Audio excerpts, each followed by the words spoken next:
Welcome to Mechanic. We have a 722.9 Mercedes-Benz transmission here. This is the 7-speed, and we are going to go over the process to be able to change out your valve body if you need to do that for any reason.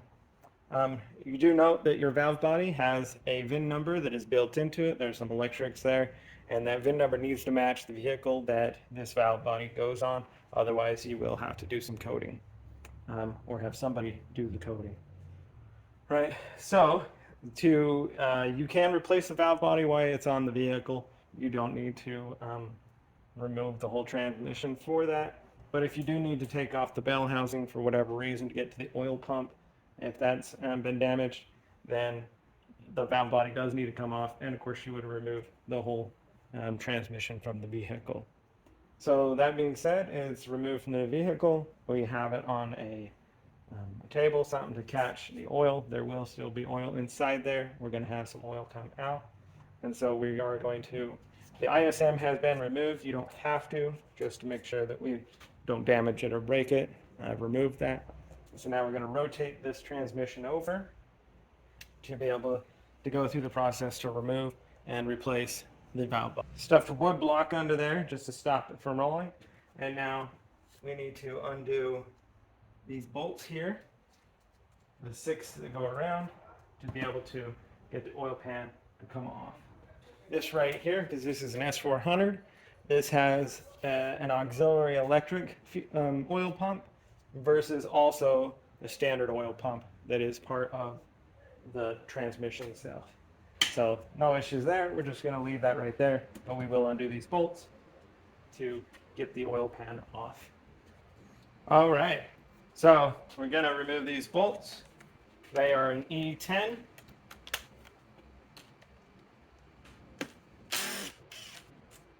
And so it's a bolt and a clamp.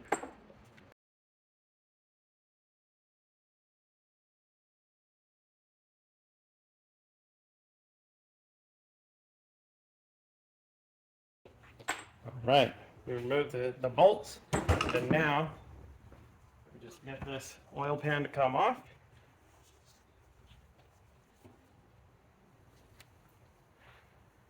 While we're at it, we just do an inspection, make sure that everything, we don't have a whole lot of dirt and debris in here, which is good. Metal shavings, things like that, showing signs of the transmission actually breaking down. And then we have the filter here, and that we just be able to move that out.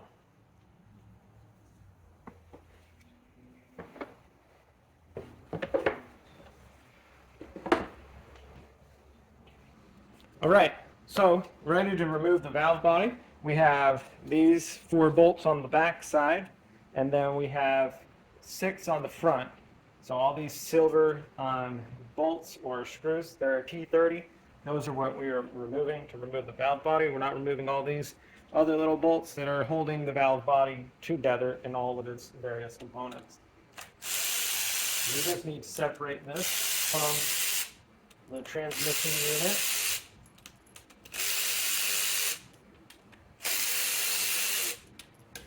Basically, the case of the transmission is what we are doing here.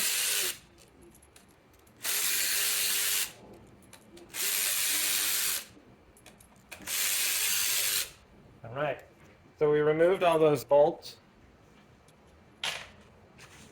and now to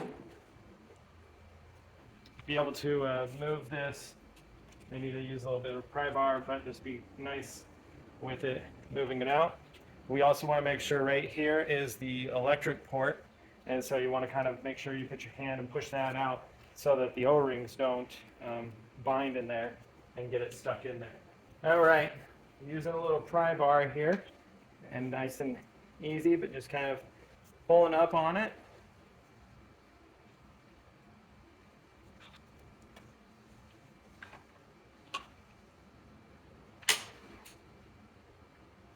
All right, so we have the little stopper there, so we've got to just make sure when we put this back in, we're going to put it into where it sticks there.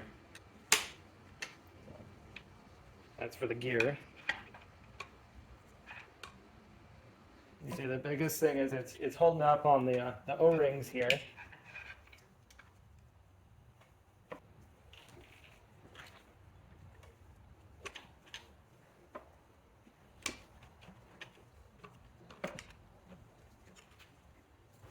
Right.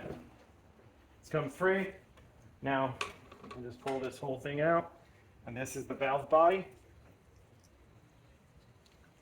for your full replacement of your transmission valve body, this whole unit. This is the little tube that sticks in there that makes it so you can't remove the bell housing without removing the valve body. So if you're replacing the valve body unit because say something in the electronics have gone bad or other things, that would be how you would remove it. And then we will go over the plan to put it back in here in a minute. So thanks for watching Mechanic, or you can be the mechanic.